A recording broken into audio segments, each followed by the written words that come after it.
Taurus, tignan natin kung ano ang mensahe para sa'yo.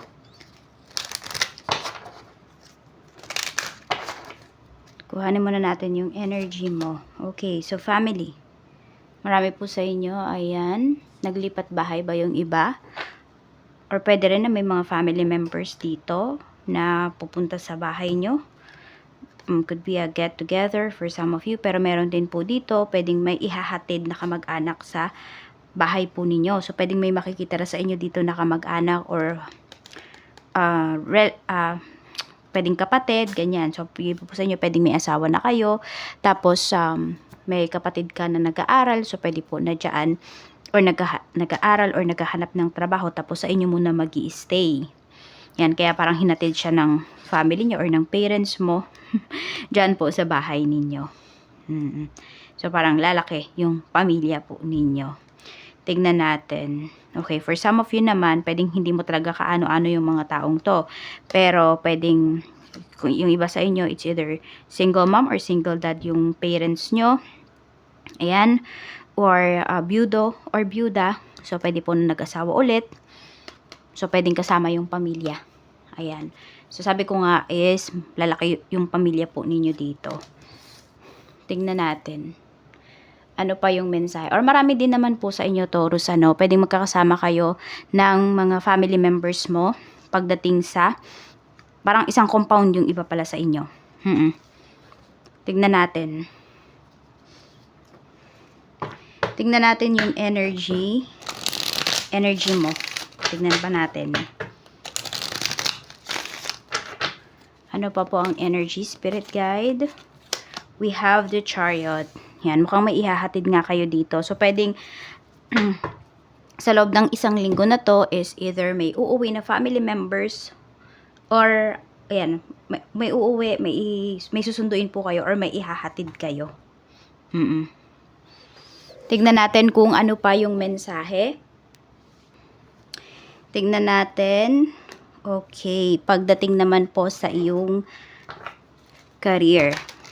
Para sa mga may current job, tignan natin yung energy. Para po sa mga may current job, spirit guide. Mayroon tayo ditong public face. It's okay to be yourself. Follow your heart. Become who you want to be. Earn a reputation. Hindi ko alam kung ang trabaho ng iba sa inyo dito, Taurus, ay pwede po na may kinalaman sa beauty. Oo, parang sa skincare for some of you. Pwedeng, iba nga sa inyo, negosyo nyo yan. Meron din pong pinapakita dito, pwedeng nagbablog kayo, ganyan. Kaya nakikita po yung face ninyo. So, parang, parang public yung ano mo, yung life mo, or yung mga ganap sa life mo. We have closed doors. Start all over again. No good job opportunities. The current job is coming to an end.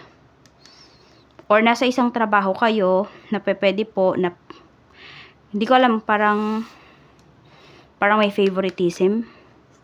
Ayan, so parang kung sino yung nakakabenta, ayan po, sa kanya talaga parang siya yung nakakakota, mas malaki yung kinikita niya. Tapos pwedeng mas madami din na araw na wala kayong pasok kaysa sa mayroon. So parang hindi po kayo kumikita dito. Ayan o, pag-isipan nyo na daw po kasi pwedeng hindi talaga ito yung para sa'yo na trabaho. Kaya po, ayan, may mga magsasarang mga pinto talaga dito. Yes, pwede rin baka magkaroon ng problems yung company na pinagtatrabahuhan mo. Check naman natin pagdating naman po sa negosyo. Kamusta naman ang negosyo mo ngayon? Ano ba yung mga pwedeng maganap? We have the Fool. We have 8 of Pentacles. And we have 3 of Wands. So, ang pinapakita naman dito, pagdating sa inyong negosyo, ayan, kasi nga, diba, yung iba po sa inyo, yung negosyo nyo pwedeng nasa bahay lang. So, dahil marami nga kayo ngayon sa bahay, or may madadagdag na family members, so, pwedeng may mga makatulong po kayo dito.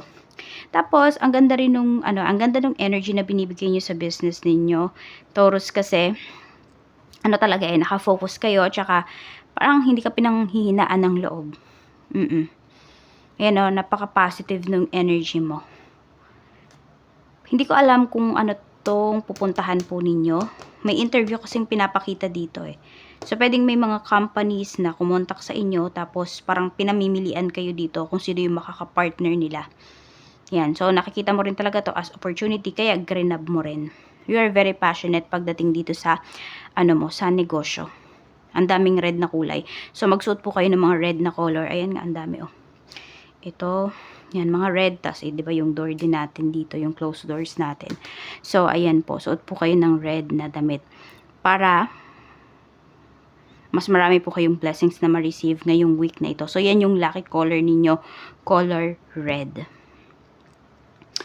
Tas, yung lucky number nyo, 12 tsaka 23. Tignan natin pagdating naman sa kaperahan. Pagdating naman sa kaperahan. Okay. Meron din pala dito. Pwedeng may client kayo. Could be OFW. Ayan. Or balikbayan po. Meron kayo maging client dito. So, di ba yung products ninyo, pwedeng makapunta pa talaga siya ng ibang bansa. Tignan natin. So, malayo na po yung naaabot, no? Nare-reach ng mga items po ninyo, ng mga products ninyo. Check natin. Pagdating naman sa iyong kaperahan, kamusta naman this week? We have the World. Meron tayo ditong King of Swords. Tapos, meron tayo ditong King of Wands. Okay, pagdating naman dito sa pera, parang I don't know kung dalawa ba yung anak ninyo. Taurus na nagtatrabaho. Ayan po, kasi may dalawang tao dito na pinapakita. At mukhang galing nga po ito sa malayo pa. Or pwede nga sa ibang bansa. Baka may magkakasabay dito na uuwi na family members mo. Ayan. Or could be mga anak mo to. We have the Tower. Parang biglaan lang to. I don't know kung emergency ito. Kaya uuwi. Parang may emergency kasi na pinapakita dito. Basta parang biglaan to. Okay, pwede rin naman, hindi yan negative, no? Kung hindi, yung energy po na to is pwedeng dalawang anak mo mag-aabot sa'yo ng pera ngayong na to, ngayong week. So, parang unexpected talaga yan kasi pwedeng hindi naman sila ganyan. Parang sabihin natin, kapag nanghingi ka lang, tsaka ka lang nila binibigyan. Or meron dito, dalawang father yung kinikilala po ninyo. So, pwedeng bigo ka sa isa, pero dun sa isa is matutulungan ka po kung ikaw naman ay you are asking for help.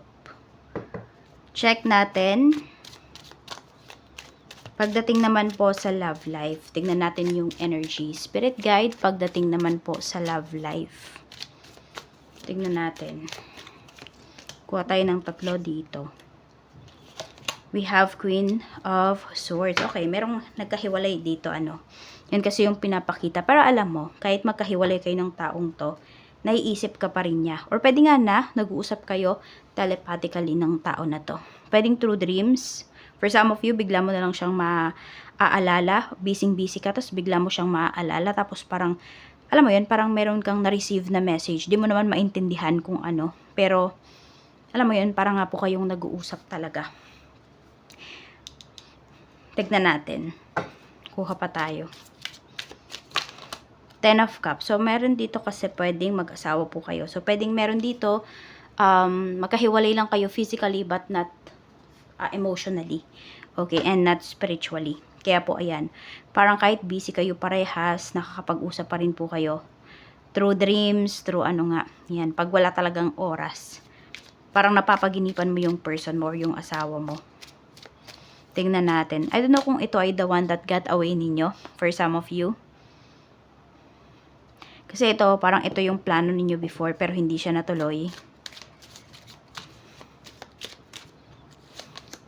2 of Cups. Parang may unfinished business pa kayo nung taong to. The Hierophant. Pero may kasal talaga na pinapakita dito. I don't know kung kasal na ba kayo parehas. Mayroon dito, parang kahit kasal na kayo parehas, iniisip nyo pa rin yung isa't isa. So, pwedeng may taong pumapasok sa isipan ninyo. May pangalan, Pero kasi, alam nyo naman yung priorities ninyo. Kung kayo ay parehas na kasal or parehas kayong committed ng taong to, naiisip nyo lang yung isa't isa pero hindi naman kayo gagawa ng ikakasira ng inyong pamilya. Yan, alam nyo naman po yung priorities ninyo. So, Ayan po yung mensahe para sa'yo ngayong week. Maraming salamat, Taurus, and more blessings to come.